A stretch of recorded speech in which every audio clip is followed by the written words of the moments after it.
Hello everybody, it's the Historical Gamer once again, and today we're returning to Grand Tactician, the Civil War.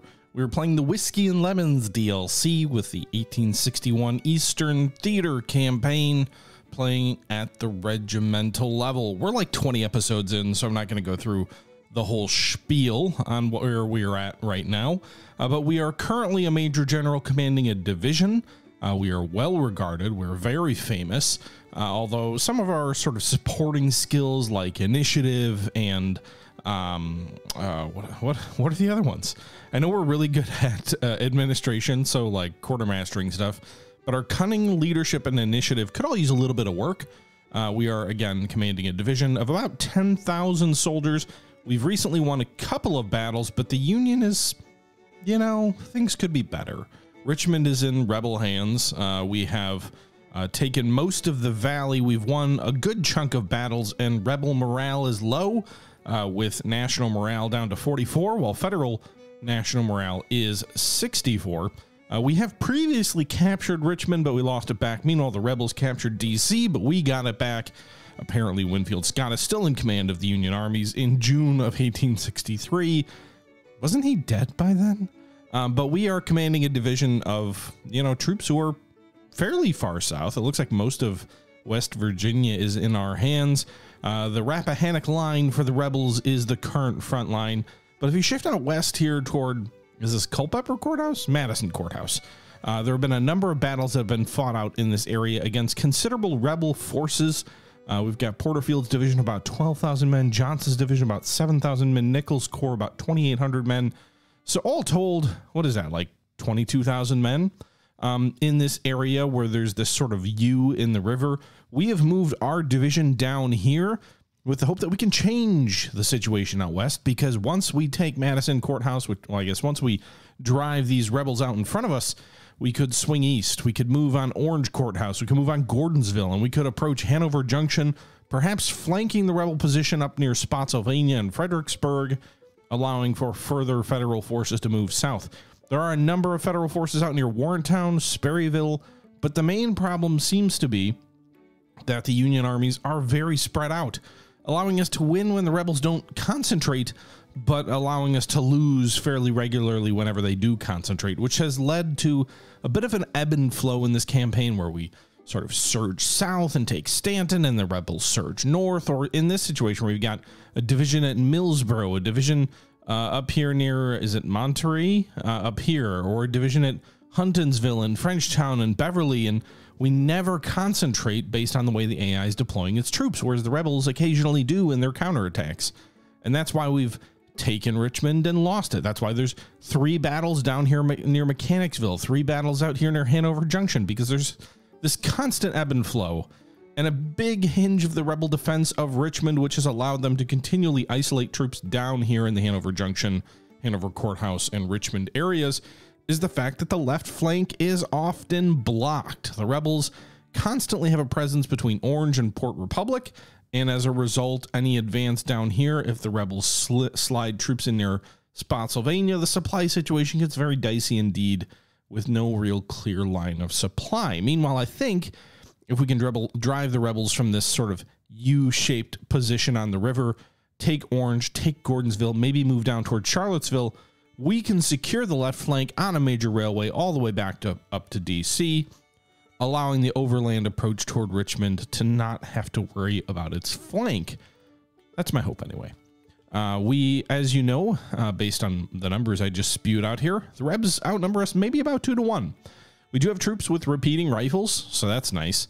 And we're just kind of chilling here, and we're going to see if the Rebs come toward us. It is June of 1863, and it looks like we got a battle to fight. So 22,000 rebels are coming at about 10,200 Federals. We've got about 18 guns. They've got 35. You can see here the initial rebel force is 13,000 men, with reinforcements of about 7,000 and 2,700 coming over the initial 10 to 11 hours of the battlefield. We have no reserves coming toward us, and apparently we have about 1,500 men of our force which have low morale. So I guess we're just going to jump right in and fight a battle, and, you know, if we win enough prestige, I mean, we already have enough to sort of barely get promoted to lieutenant general, but if we win enough prestige, we might actually be able to effectively promote ourselves to lieutenant general. You know, if you get there bare minimum, then you can't really adequately equip yourself, so it doesn't really make for a good situation. But if you get there with a nice cushion, then you can get yourself promoted. And maybe I would take command of the whole army and win the desired victory. But that's neither here nor there. The first thing we need to do is win this battle where we're outnumbered by like 2.5 to 1 almost. So we'll see how this thing plays out. Hopefully we can maintain the defensive, use our repeating weapons, and win that way. It looks like the Virginia Army is prepared for battle. PGT Beauregard has 14,000 men and 20 guns. That's the initial force. Enemy is crack. Crack? That ain't good. Outstanding supply situation of our army is outstanding. We are on the defensive, according to this, and it does look like the only real objective on the map is up here near Mason Hill Road. So I think, can I deploy my troops? I can. So if we go here, we can see my commander. So this is maybe not the, how far can I deploy south? So I've got this like whole blue line here. This isn't a river. This is where we can deploy.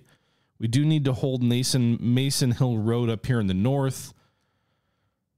The question is, if I just hold the objective, the enemy's going to come to me, but it's probably going to not be until after they've already like reinforced heavily.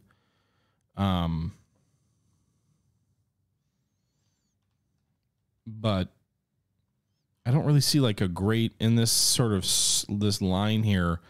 There's not one clear like, oh, defend here and the enemy will never come at you. Because if we defend up here near the Ward House or the Fox House, there's a nice fence line here near the Ward House. The problem with that is there's this nice good road here that flanks it pretty easily. The enemy's going to come up on this objective. This is where they're going to spawn. So they're going to move up toward this main road. This main road could veer off where they could flank left.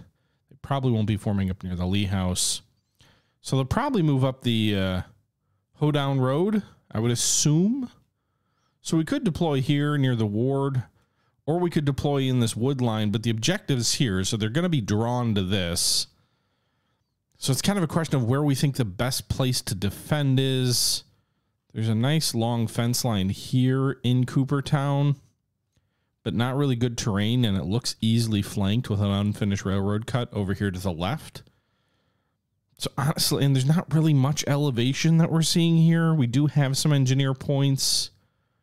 I think I'm inclined just to hold near the McDaniel house. We could, so if we take Colonel Warren Kiefer's division, move it into a single line. Kiefer's got about 4,000 troops.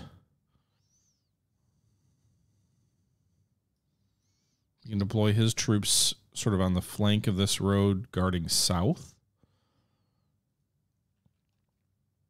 Sweeney's brigade of about 2,800 troops would then form kind of in a crook here in this good terrain.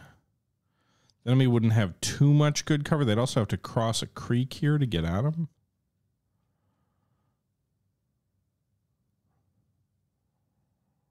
Alternatively, I could deploy these guys back here. I think this will shorten our line a bit, so let's do this. We'll deploy in the second clump of trees. So here.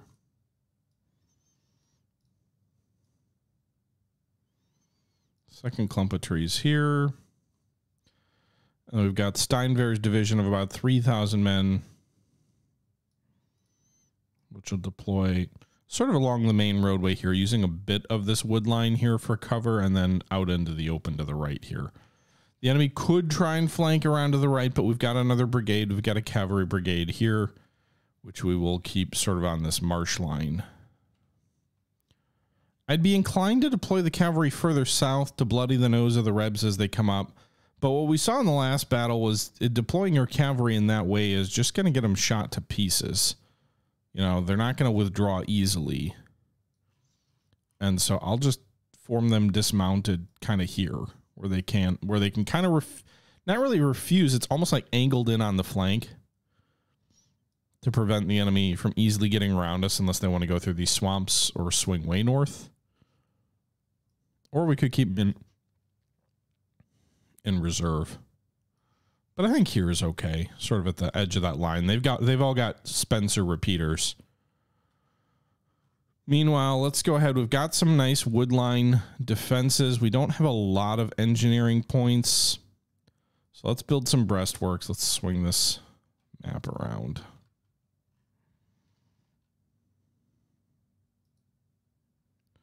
And of course, I F up my whole positioning because that's one thing I'm not a huge fan of. This game, like you click on your character and you click somewhere and the whole army moves. So that's not really what I wanted to do, but I digress. All right, so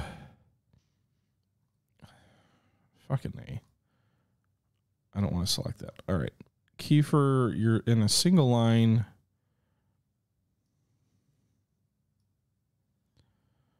So let's do this. Again, the enemy's going to get some cover as they move through woods, so I'm going to need to build some defenses. We'll do breastworks because they're cheaper.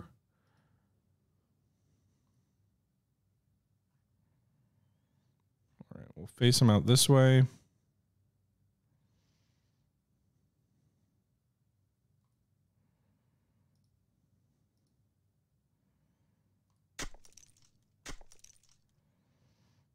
All right, that should be good facing that direct. Oh God, I just used up like all of my points. Great. I thought I'd have a little bit more than that. It is 1,800 hours, so we might actually get a second day to get some additional engineering points because the enemy's going to take a while to get up to us.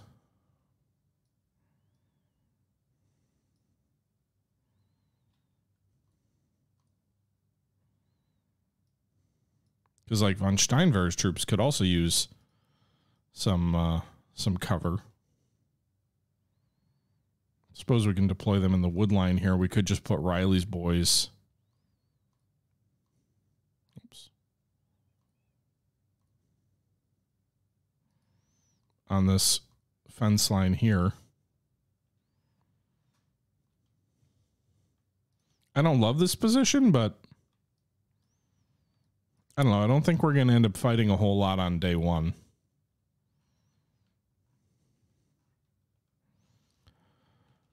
So let's hit play and see where the Rebs come at us. So it is toward nightfall. We're holding the objective. The enemy's supposed to come at us. Maybe we can dig in more in the following day. I'd order the troops to dig in because that is an option where you can have them build breastworks. But I don't know that that makes sense like an hour before sundown when the enemy's got all this way to march. So let's just wait for nightfall and see what the game gives us in terms of entrenchments. Also, the enemy is probably going to just get to automatically march closer to us in the night. So they'll get like a command radius around their main commander where they can deploy forward, which could mean we'd fight much earlier in the day on the second day of the battle than is typical when you're first deploying, because they'll kind of get a free march, if you will, I think. So we'll see. But again, the main reason I'm deploying here is just given the fact that it is the only objective on the map, the AI is going to be drawn to it. All right, so nightfall. Deployment. Now, the bad thing about nightfall is the 2 additional enemy divisions do arrive. Army supply situation's alarming. Supply chains reached all of the units and supply levels 44 out of 100. Okay. But we all should still have full allotments of ammo, which is apparently 60 rounds. I would like more, but that's what I got. Meanwhile, I've got a little bit more in the way of engineering points. I've got 2 points.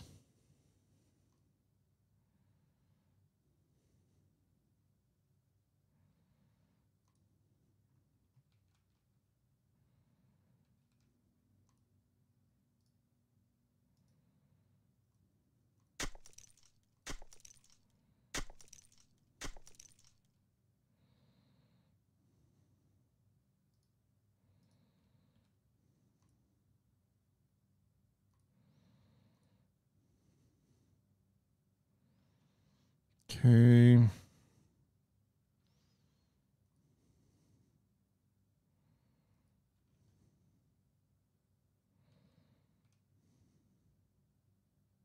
Can I build this whole line?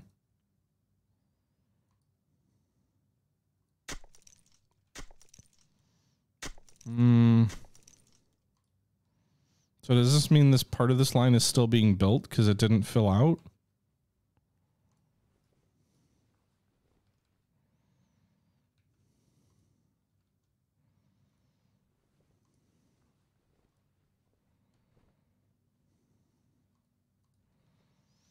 I'm not clear on that.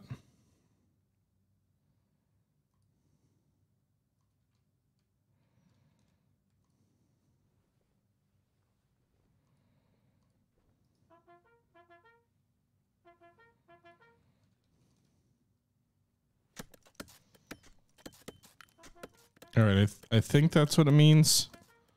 So I'm going to order those boys to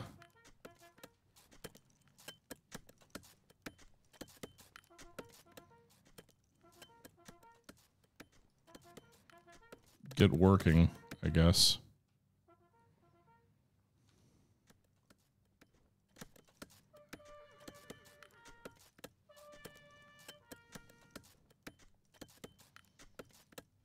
Get the artillery behind those breastworks. All right, so it's early morning. Maybe we should get some of these, well, I don't know. I think they're working on, they're constructing. They are not, so why don't you get constructing over here?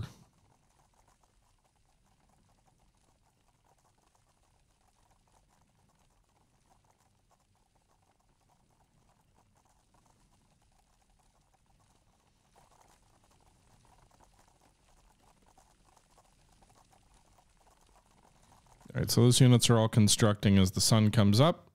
We'll zoom out here and wait for the Rebs to come to us, I guess. Not sure why the game would consider it a minor defeat. We're holding the only objective. I guess there is a morale advantage for the Rebs. I don't understand why they'd have a morale advantage, frankly. We could send our cavalry out to scout, but who needs to do that? Let them come to us, right, boys? We can always, they do have high ground over here if they want it to shell us from. But we can always, oh, shit. Here's enemy cavalry coming down the right flank. Our right flank is somewhat in the open, too. So, that's the beauty of having cavalry, right? Mount them. Get over here and refuse the flank. We've got repeaters, and they don't. Our artillery's shelling them. Says they're cavalry, but they're no, they got their horsies. So, yeah, I may be making a good decision, sort of taking advantage of my own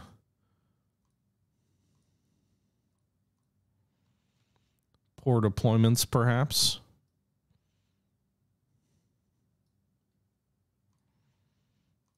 We can always bring, the nice thing about this position here, though, we do pretty much have interior lines, so if we need to pull like the 1st Brigade, Steinwehr's brigade over to the right flank, we can do that. I'm still assuming the main body comes down this main road and this cavalry is just trying to get around our flank. It's also possible they come up this main road, so we'll just see. But yeah, we've got the 2nd Alabama, 1,000 men, Letterbetter's brigade of Johnson's division up here on this ridge. And we've got the 16th Pennsylvania Battery with 30-pound Parrots bombarding them. We'll see what happens. Oh, 2nd Brigades or regiment spotted. 55th Georgia of 800 men. And then the 59th Georgia of 800 men also deploying. Looks like they're coming in on the right flank of the Confederate cavalry. Toward our left, which benefits us, I think. If they form up on the left and they try and crush our flank sort of at this perpendicular angle. I can't do geometry. We've also got a whole bunch of other regiments, but it does look like they are all forming up just slightly on our orientation here on the left side of the screen of this cavalry, which works for me. Also, we are deploying our cavalry here to refuse the line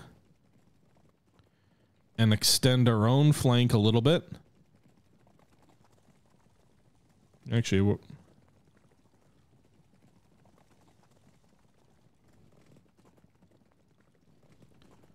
refuse that flank regiment just a little bit. And we'll move our cavalry out here to extend the line a good deal to the right. No other indication of enemy troops forming up, just these guys forming up on this hill. They might have a slight elevation advantage if they come down on us here, but they are definitely forming up here. One regiment of cavalry, three regiments of infantry, and some skirmishers.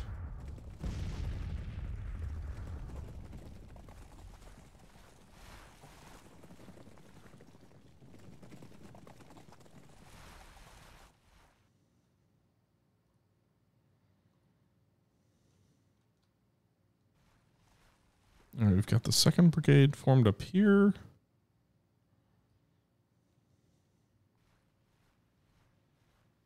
We're going to deploy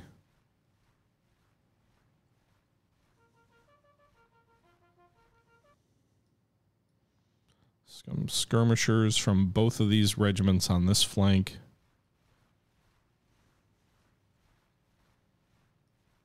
To extend our own line.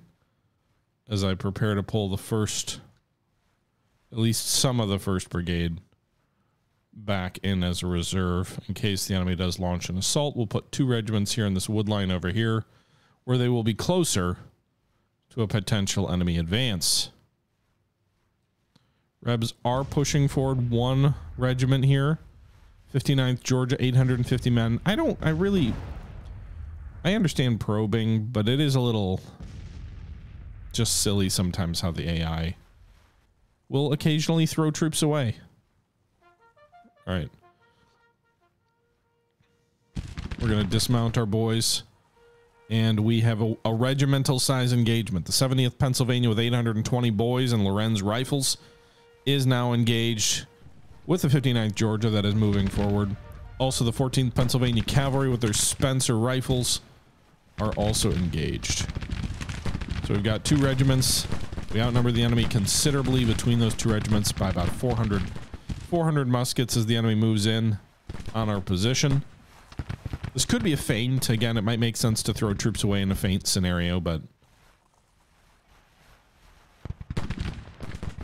I mean, they do have 3 total forces here, so it is very possible one of them is on our right flank and one of them forms up on our left. That is why we did extend our position here on these earthworks, and frankly we should probably put, let's do this, let's put some skirmishers here from another one of these regiments on the fence line here guarding the actual objective over here. Meanwhile, we now have 3 regiments engaged. Well, actually 2. We've got the artillery, and then we've got 2 regiments of infantry engaged. We are taking casualties in the 76th Pennsylvania. The enemy are taking considerably more.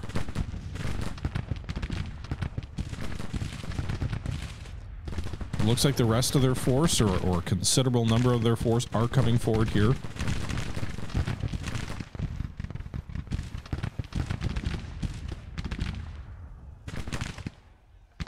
Flank. We're going to leapfrog some of these troops here to extend our own position and strengthen our position. That one of the brigade regiments I set up as a reserve moving forward, and then we're pulling 2 more from our left sort of center to advance over there on the right. Just because if the enemy does mass 20,000 men there, I obviously don't have enough troops or earthworks here to survive long. We should have cover here. These guys are in breastworks. Spencer boys are not, and they're already burning through their ammo pretty damn fast. I move the other cavalry regiment with double the muskets here, 850 forward. Well, looks like the lead rebel regiment, the 59th, is starting to fall back. So this artillery is kind of firing into its flank. It seems to be doing a good job of it. And then we're going to move the 30th. It's the Maryland. 30th Maine forward here to extend the left of the 70th.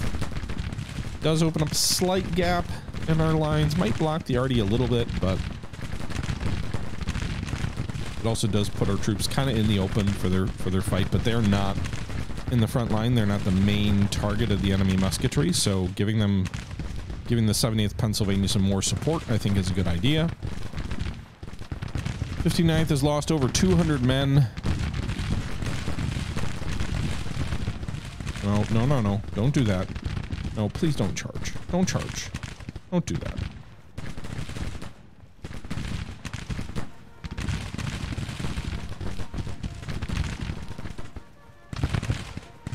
I do not like the commands for infantry or dismounted cavalry. It's very wonky. Anyway, 59th Georgia is falling back with about a quarter of their boys as casualties. 78th Pennsylvania is suffering. They're at 50. Oxford's low on ammo. That's the cavalry unit, right? Yeah. Alright, so right flank holding in place. They are losing a fair number of men.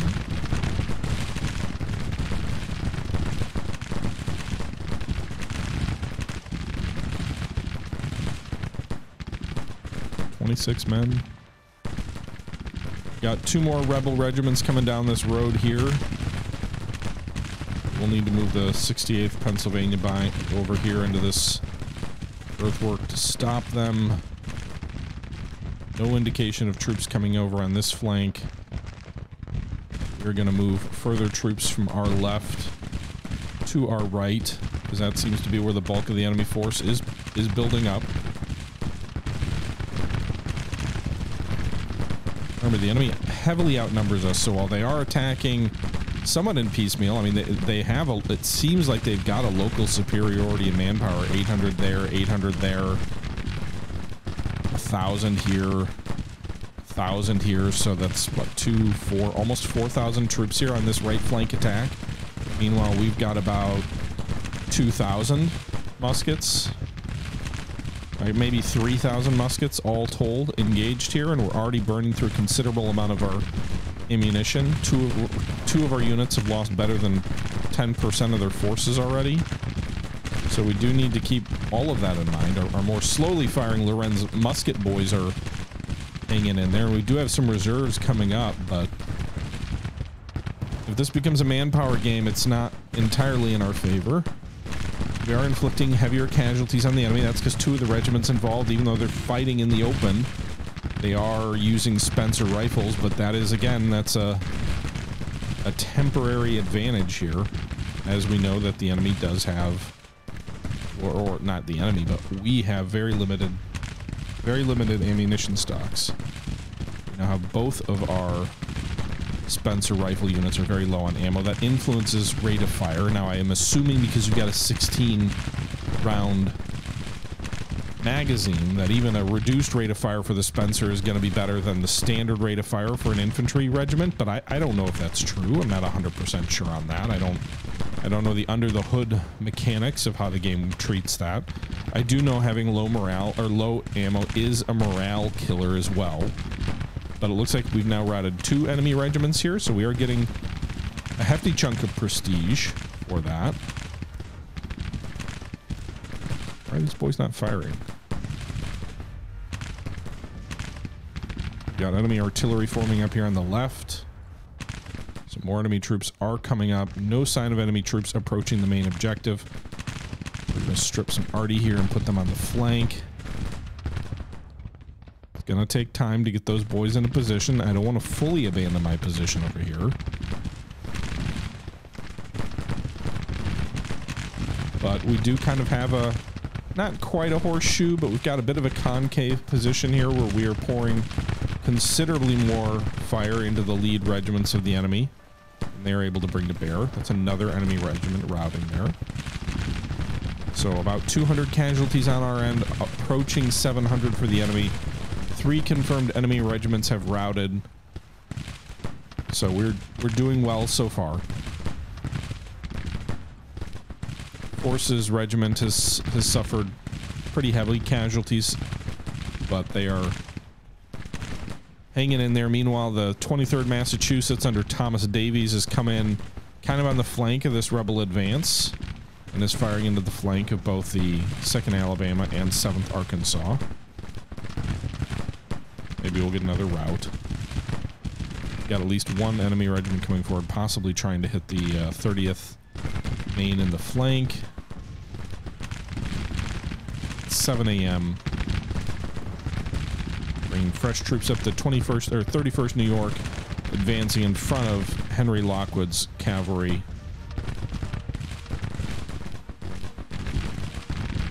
Full complement of ammo, firing a volley into the enemy position as they fire into us. It is helping us that the bulk of the enemy fire is focused on Forces Regiment, which, while it has lost better than 10% of its force, 100 out of about 800 men, so about 1/8 of their force, they are in breastworks, which is one of the reasons for the discrepancy in casualties, as well as presumably the rate of fire matters too.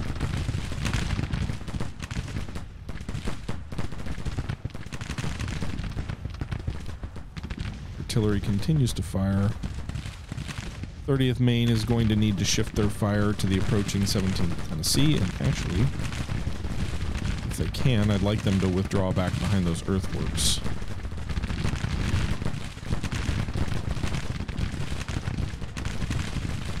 Meanwhile, the 68th Pennsylvania is firing into the enemy, which is advanced. Doesn't look like we'll be able to withdraw the 30th Maine.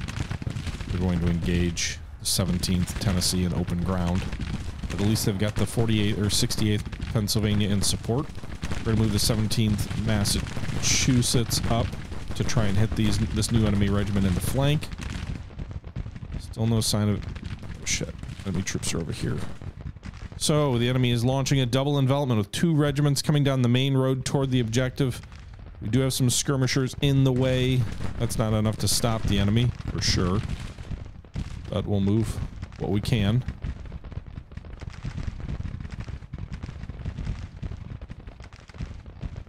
We've still got at least 2 regiments over here, 2 full regiments.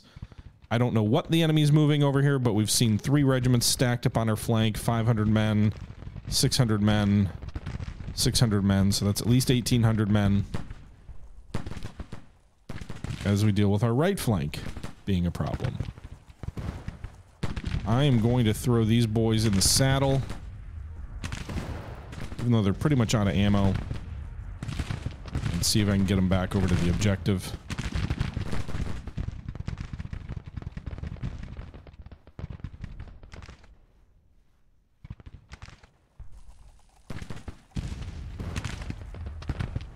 So we'll mount those cavalry units up and try and use the cavalry to its advantage. Just moving down this roadway. Could try and throw Ferry's detachment out ahead of them to delay the enemy further. But I did bring considerable reserves over to the right flank. We're actually going to pull one of these regiments back over here to the objective. Let's actually pull 2. We've routed a considerable number of enemy troops on our right flank, so maybe we can shift them to the left. That's the 4th or 5th regiment, I think. 4th that we've routed on our right. 17th Tennessee lost over 100 men. See if we can deal a bit of a blow to this 14th Alabama artillery, since their infantry support's taken a beating. The enemy has lost about 1,000 men now. We've lost about 230. But that won't mean much if 6 or 7 enemy regiments crash into our flank and we have nothing there to stop them. Our skirmishers are getting into position here to at least delay them, but 210 soldiers against over 2,000 is not going to delay them long. Meanwhile, our volley fire into the 14th Alabama artillery is inflicting heavy losses on these boys. We got 2 full regiments tearing it into them. Enemy's moving for the 15th Tennessee to try and probably help before we rout this enemy battery, but see how long they last.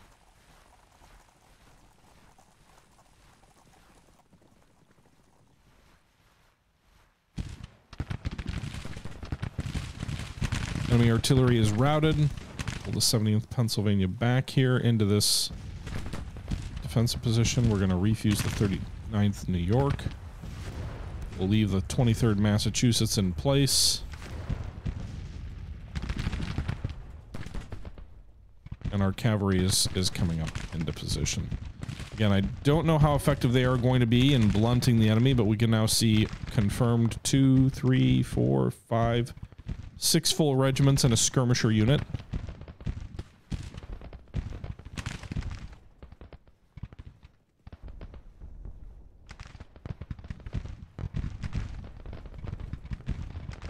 So we're going to dismount the cavalry here.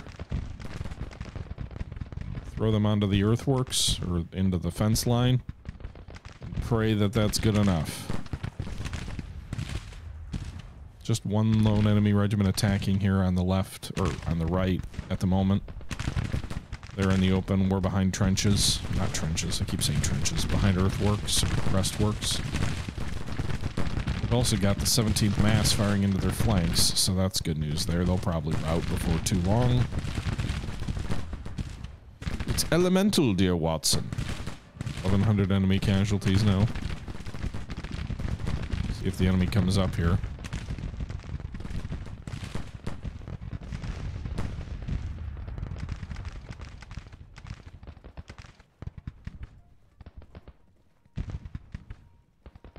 Perhaps shifting my troops is going to buy us some time.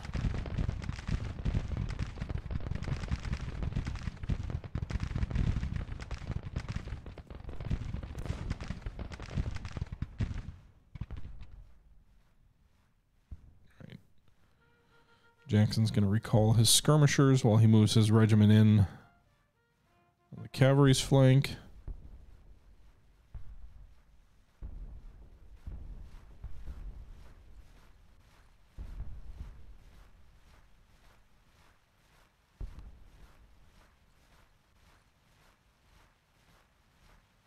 Meanwhile, we've got more troops coming down this road.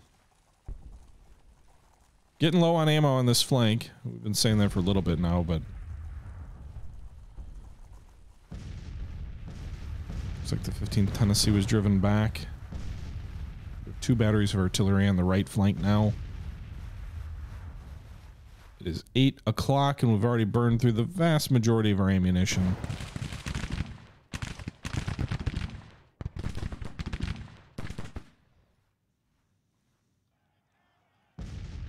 31st New York engaging the 11th Tennessee. At least 1 battery of artillery and 2 of infantry are moving. Meanwhile, the enemy is advancing. This might be the bulk of their force here. There's 1, 2, let's see this. 7th Louisiana, 27th Georgia, 6th Alabama.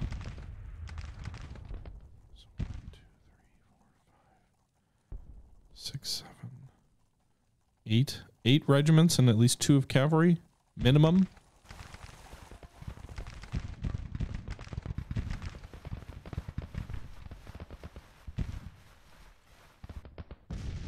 All right, everybody, this battle's about to get interesting. I thought we were gonna possibly be in for an easy time of it, despite being heavily outnumbered. But with this double envelopment that's unfolding, things are going to get dicey.